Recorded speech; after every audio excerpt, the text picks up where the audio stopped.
Hello, it's Karim Adduchi. Welcome to my studio.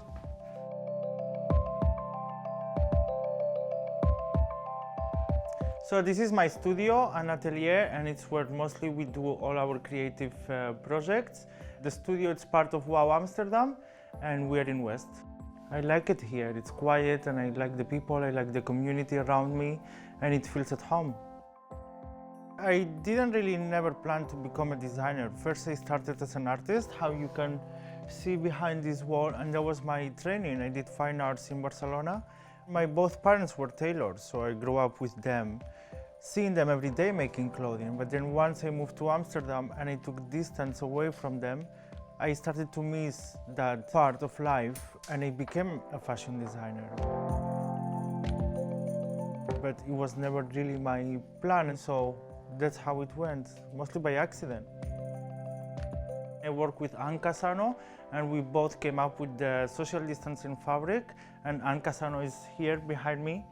Yeah, Karim and we met in 2017. I work with refugees and migrants, and Karim was going to do a collection working with migrant and refugee artisans. So people who come here with skills in their fingers. They often don't have a platform or a studio place to work. Yeah, since then we've started the World Makers Foundation. So that's specifically to help migrant and refugee artisans. People with amazing skills and nobody knows.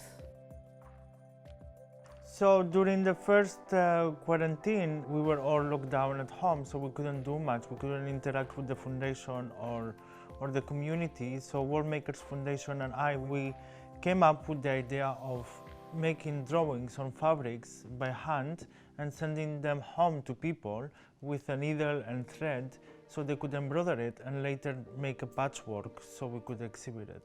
And the project took over by itself in a day where more than 400 people applied, but we had to make a list of 200 because we couldn't supply more fabric and everything was closed, so we couldn't buy needles or envelopes or anything. And then we got back mostly all of the embroideries that now we are stitching them back together, and one of the most beautiful surprises from this project is that every embroidery came with a story.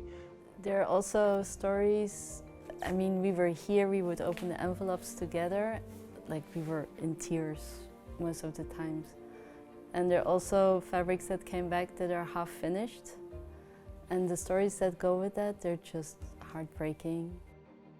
The artwork is going to be shown at the Amsterdam Museum as soon as we are able to all come together.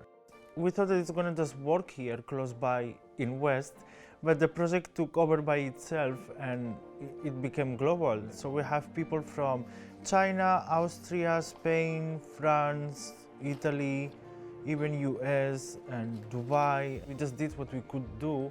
And once you send out the embroidery in the envelope, you don't expect that it will come back or how it's going to come back or anything.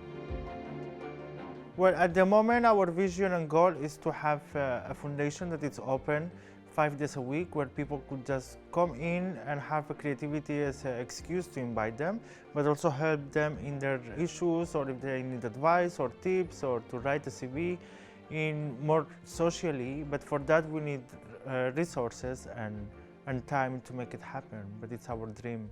No, yeah, the idea is to have a space where people could just come all the time they can. If a mother has their kids at school, she can come during 4 hours and do something, and we don't want to have a timing or restrictions. We want to be open doors and be there for them. If you want to reach out to us, then go to the World Makers Foundation. We're on social media, and we love Amsterdam West. There are a lot of creative, resilient people like Karim. There are many more out there.